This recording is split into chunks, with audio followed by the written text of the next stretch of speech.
पाकिस्तान ने अफगानिस्तान को clean sweep कर दिया। तीसरे वनडे में भी अफगान टीम को शिकस्त।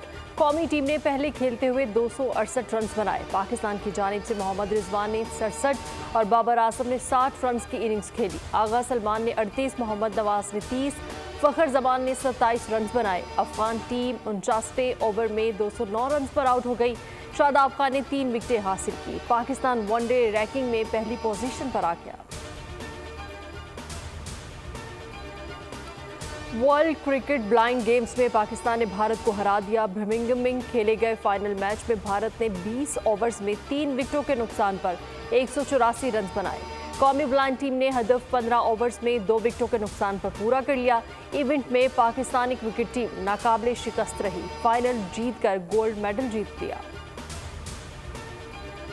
बिजली के बिल्स ने आवाम पर बिजली गिरा दी। भारी भरकम बिल्स के खिलाफ कराची से खैबर तक मुसलसल तीसरे रोज भी एहतजाज। किसी ने बिजली के बिल जलाए, किसी ने अदायगी ना करने की ठान ली। इस्लामाबाद में जमात इस्लामी ने एहतजाजी रैली निकाली। रावलपिंडी में मुजाहिरीन कमेटी चौक पर जमा हुए। पेशावर में आवाम का गंज गेट सर्कुलर रोड पर एहतजाज। बिजली के बिल्स को आग लगा दी। सरगोदा में मुजाहिरीन का चुंगी नंबर 9 पर जलाओ घेराव। सैटेलाइट टाउन तक रैली, टायर जलाकर सड़क ब्लॉक कर दी। मुल्तान में अनोखा एहतजाज, गधों पर बिजली के बिल रखकर मुजाहरा किया। जड़ावाला में रोड ब्लॉक, ट्रैफिक मुअत्तल। कराची में भी बिजली की बढ़ती कीमत और लोड शेडिंग के खिलाफ मुजाहरा। बिजली के होशरुबा बिल्स पर आवाम की चीखें ऐवाने इक़्तिदार तक पहुँच गई। निगरान वज़ीर आज़म अनवारुल हक काकड़ ने बिजली के नरखों के हवाले से कल हंगामी इजलास तलब कर लिया। वज़ीर आज़म ने वज़ारत बिजली और तक़सीमकार कंपनीज को तफसीली ब्रीफिंग की भी हिदायत कर दी। इजलास में सारिफीन को बिजली के बिल्स पर ज़्यादा से ज़्यादा रिलीफ देने के हवाले से मुशावरत की जाएगी।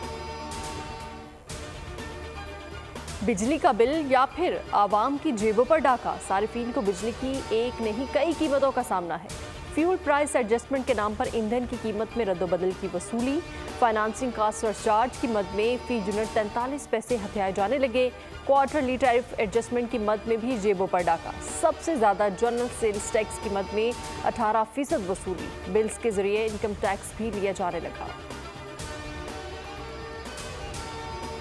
साइफर केस में एफआईए ने चेयरमैन पीटीआई को शामिल तफ्तीश कर दिया। साबिक वज़ीर आज़म से अटक जेल में 1 घंटे से ज़्यादा पूछगछ। ज़राए के मुताबिक एफआईए इंसदादी दहशतगर्दी विंग की टीम अटक जेल पहुंची। मुख्तलिफ पहलुओं पर सवालात किए। तफ्तीशी टीम ने शाह महमूद कुरैशी से होने वाली अब तक तफ्तीश में सामने आने वाले इंकशाफात पर भी सवाल जवाब किए। चेयरमैन पीटीआई ने साइफर के गुमशुदा मुसवदे की कॉपी के मुतालिक भी दरियाफ्त किया। तफ्तीशी टीम बयान रिकॉर्ड करने के बाद वापस रवाना हो गई। जिन्ना हाउस हमला और जलाओ घिराव केस में अहम पेशरफ। इंसदादी दहशतगर्दी अदालत ने खदीजा शाह, सनम जावेद, आलिया हमजा, तैयबा अमरीन समेत 68 मुलजमों को दोबारा शामिल तफ्तीश करने की इजाज़त दे दी। एडीसी के जज एजाज अहमद ने समाअत की। तफ्तीशी ऑफिसर ने मज़ीद तहकीकात के लिए दरख्वास्त दायर की।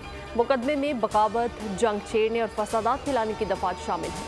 अदालत ने पुलिस की इस्तदा मंजूर कर दी। और पाकिस्तान तहरीक इंसाफ पर पाबंदी लगेगी। सरबराह पीटीआई पार्लियामेंटेरियन परवेज खट्टर का बोल न्यूज़ को खुसूसी इंटरव्यू। कहा, पीटीआई का कोई सियासी मुस्तकबिल नजर नहीं आ रहा। इत्तेहाद की क्या बात करेंगे। तोशाखाना, साइफर, 9 मई वाक़या चेयरमैन पीटीआई के लिए गले का फंदा बन गए। पीटीआई आइंदा खैबर पख्तूनख्वा में हुकूमत बनाएगी। साबिक वज़ीर दिफा ने बड़ा दावा कर दिया। बोले, किसी भी जमात के मुल्क दुश्मन एजेंडे की मुखालफत करेंगे। अफगानिस्तान में अमन पाकिस्तान की तरक्की और खुशहाली के लिए नागुज़ीर है। सब्सक्राइब करें और बेल दबाएं ताकि कोई खबर रह न जाए।